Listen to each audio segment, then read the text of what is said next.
Assalamualaikum warahmatullahi wabarakatuh. Berjumpa lagi dengan Pak Amir dalam mata pelajaran Pendidikan Agama Islam dan Budi Pekerti.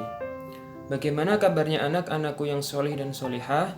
Semoga kita semua senantiasa dalam rahmat dan ridha Allah Subhanahu wa Ta'ala.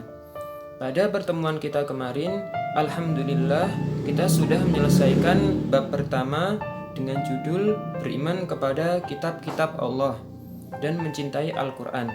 Pada pertemuan kita kali ini, kita akan membahas bab 2 dengan judul Menghindari minuman keras, judi, dan pertengkaran. Adapun tujuan pembelajaran kita pada pertemuan kali ini, anak-anakku setelah belajar diharapkan mampu yang pertama, mengidentifikasi minuman keras, judi, dan pertengkaran yang dilarang oleh Allah Subhanahu wa Ta'ala. Yang kedua, dapat menyajikan dalil nakli tentang larangan minuman keras, judi, dan pertengkaran. Yang ketiga, mengetahui efek negatif dari minuman keras, judi, dan pertengkaran. Yang keempat, membiasakan akhlak terpuji, menghindari minuman keras, dan berjudi. Tahukah kamu, minuman keras, judi, dan pertengkaran menjadi problema penyakit masyarakat yang sampai saat ini tidak pernah sepi dari pemberitaan. Ketiga penyakit masyarakat ini adalah fenomena sosial yang sudah ada sejak dulu. Pemberitaannya selalu aktual dibicarakan karena senantiasa ada di tengah-tengah kehidupan masyarakat. Di dalam Al-Quran sendiri juga menjelaskan tentang larangan minuman keras, judi, dan pertengkaran. Ada banyak surat dan hadis yang menjelaskan tentang larangan minuman keras, judi, dan pertengkaran. Yuk kita pelajari bersama-sama. Yang pertama, Al-Quran Surat Al-Ma'idah ayat 90-91. A'udzu billahi minasyaitonir rajim. Bismillahirrahmanirrahim. Ya ayyuhalladzina amanu innamal khamru wal maisir Innamal khamru wal maisiru wal ansabu wal azlamu rijsum min amalis syaitan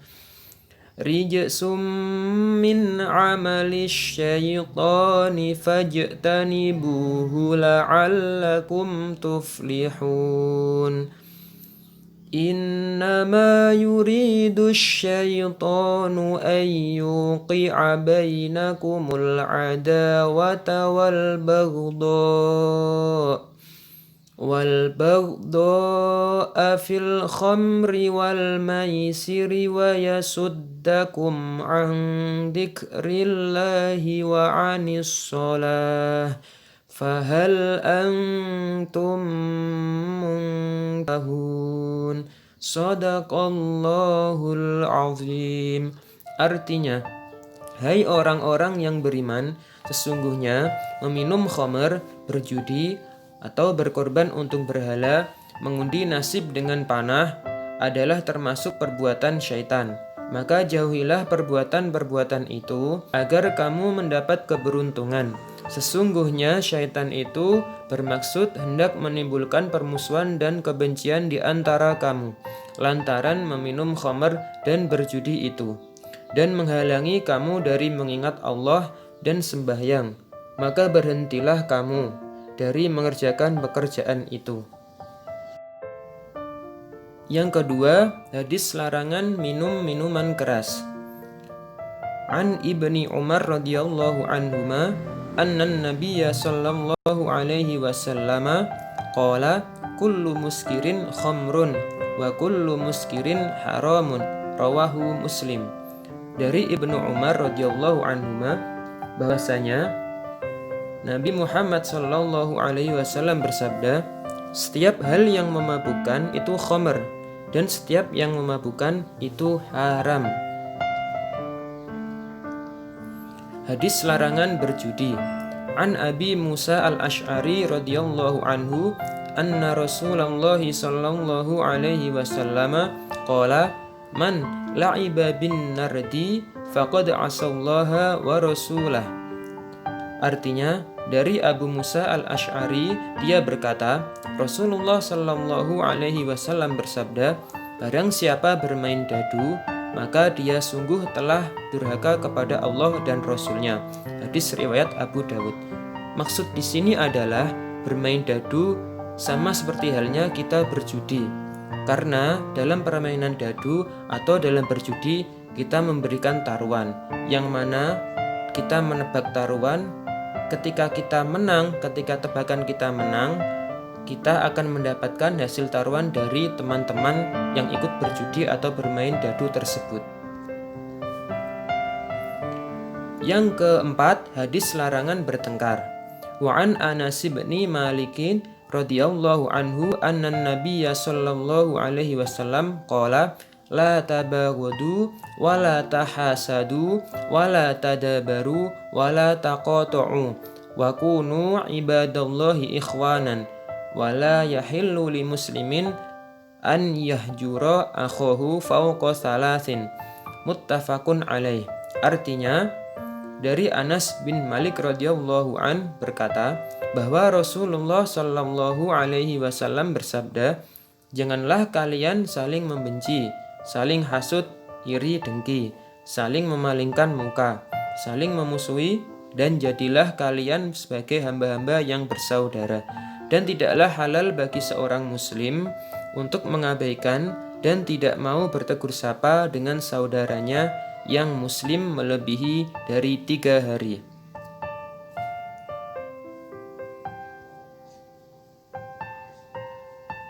Marilah kita belajar hukum qalqalah. Apa sih qalqalah itu? Qalqalah itu artinya pantulan. Bisa disebut juga getaran suara. Ada berapakah huruf qalqalah itu? Ada 5. Yang pertama ba, yang kedua ja atau jim, yang ketiga dal, yang keempat to, yang kelima qaf. Kita sering menyebutnya dengan singkatan baju di toko agar kita bisa mudah menghafal huruf-huruf qalqalah. Ada 2 macam huruf qalqalah. Yang pertama, qalqalah sugro. Apa itu qalqalah sugro? Qalqalah yang terjadi apabila huruf qalqalah bertanda mati asli atau berharokat sukun dan berada di tengah-tengah ayat dan dibaca memantul. Mari kita pelajari contohnya. Yang pertama, kita baca bersama-sama. Fala taj'alu. Huruf jim mati asli. Mati asli di sini yakni mati karena berharokat sukun.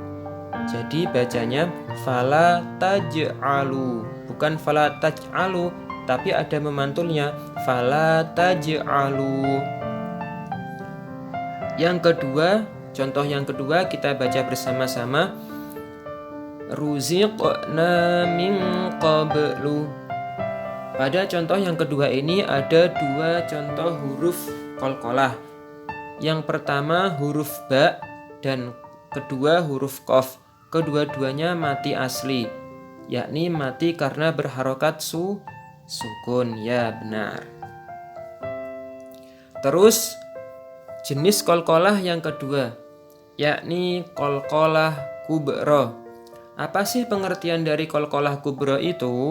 Qalqalah kubra adalah qalqalah yang terjadi apabila huruf qalqalah tidak bertanda mati asli atau karena waqaf dan berada di akhir ayat dan dibaca memantul. Untuk lebih jelasnya mari kita belajar kepada contohnya. Yang pertama, Qul huwallahu ahadun. Nah, di sini ada huruf dal, waqaf dan berharokat dhammahtain.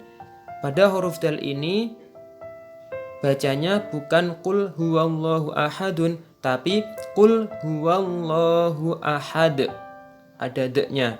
Lah itu namanya qalqalah kubra karena tanda harokatnya bukan sukun asli, yakni berharokat dhammatain, dibaca sukun atau mati karena berada di akhir ayat. Qul huwallahu ahad. Yang kedua, contoh yang kedua qalqalah kubra. Mari kita baca qaimam bil qist. Qaimam bil qist. Nah, bacaan tok di sini, huruf tok di sini berharokat kasroh. Dia diwakafkan atau diberhentikan karena ada tanda wakaf di atas, ada huruf jim. Nah, di sini juga disebut dengan qalqalah kubra karena huruf tok tidak berharokat mati asli atau tidak berharokat sukun, tapi dimatikan dibaca harokat sukun karena berada pada akhir bacaan dan bertanda ada tanda jimnya di atas itu. Huruf dal dan tok tidak mati asli atau sukun, tapi karena wakaf atau berhenti di akhir kalimat. Sudah mengerti kan perbedaannya? Jadi qalqalah sughra itu qalqalah yang terjadi apabila huruf qalqalah bertanda mati asli, yakni berharokat sukun dan berada di tengah-tengah ayat, lalu dibaca memantul. Sedangkan qalqalah kubra adalah qalqalah yang huruf qalqalahnya tidak bertanda mati asli atau tidak berharokat sukun, tetapi dia dibaca sukun atau dibaca mati karena wakaf atau berhenti, dan letaknya pasti di akhir ayat atau di akhir kalimat dan dibaca memantul.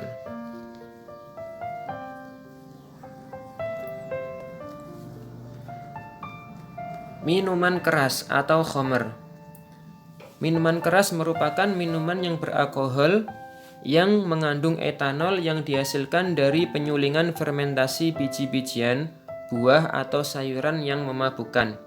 Tak hanya minuman keras, narkoba pun jika dikonsumsi juga akan mengakibatkan penurunan kesehatan baik fisik maupun mental.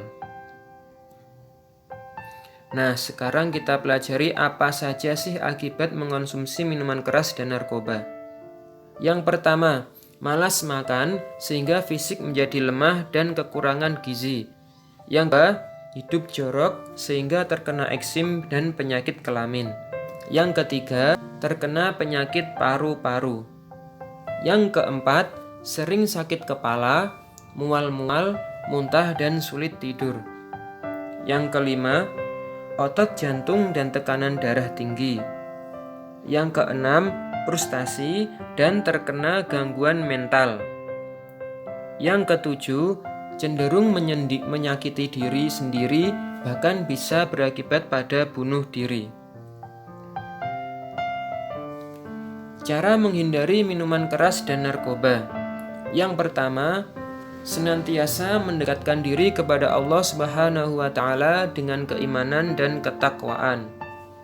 Yang kedua, lebih selektif dalam memilih teman bergaul dimanapun.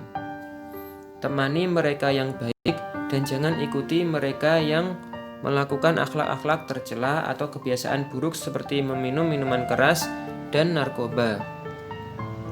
Yang ketiga, memperbanyak membaca buku dan mencari informasi tentang bahaya minuman keras atau khamr serta narkoba. Pengertian berjudi. Berjudi merupakan kegiatan permainan yang di dalamnya disyaratkan adanya taruhan atau materi yang akan menimbulkan keuntungan bagi yang menang dan menimbulkan kerugian bagi yang kalah. Pemain yang kalah harus menyerahkan materi atau taruhannya, atau sering taruhan itu uang, kepada yang menang. Itu pengertian berjudi. Dampak negatif dari judi. Yang pertama, memecah belah persaudaraan antar sesama. Yang kedua, menimbulkan perpecahan dan permusuhan. Yang ketiga, menjauhkan diri dari mengingat Allah Subhanahu wa taala. Yang keempat, mengikuti bujuk rayu setan. Yang kelima, menimbulkan malas bekerja. Yang keenam, merusak rumah tangga. Yang ketujuh, terjerumus ke dalam api neraka. Yang ketiga, pengertian pertengkaran. Pertengkaran merupakan kegiatan yang ekstrim yang dapat memecah persatuan dan menimbulkan permusuhan serta dendam. Dampak negatif pertengkaran. Yang pertama, merusak persatuan dan perdamaian. Yang kedua, menyebabkan terluka bahkan meninggal dunia. Yang ketiga, menimbulkan dendam serta permusuhan. Cara menghindari judi dan pertengkaran. Yang pertama, tanamkan pada diri kita bahwa kita harus selalu berperilaku benar. Yang kedua, biasakan berperilaku jujur, hindari perbuatan bohong atau dusta.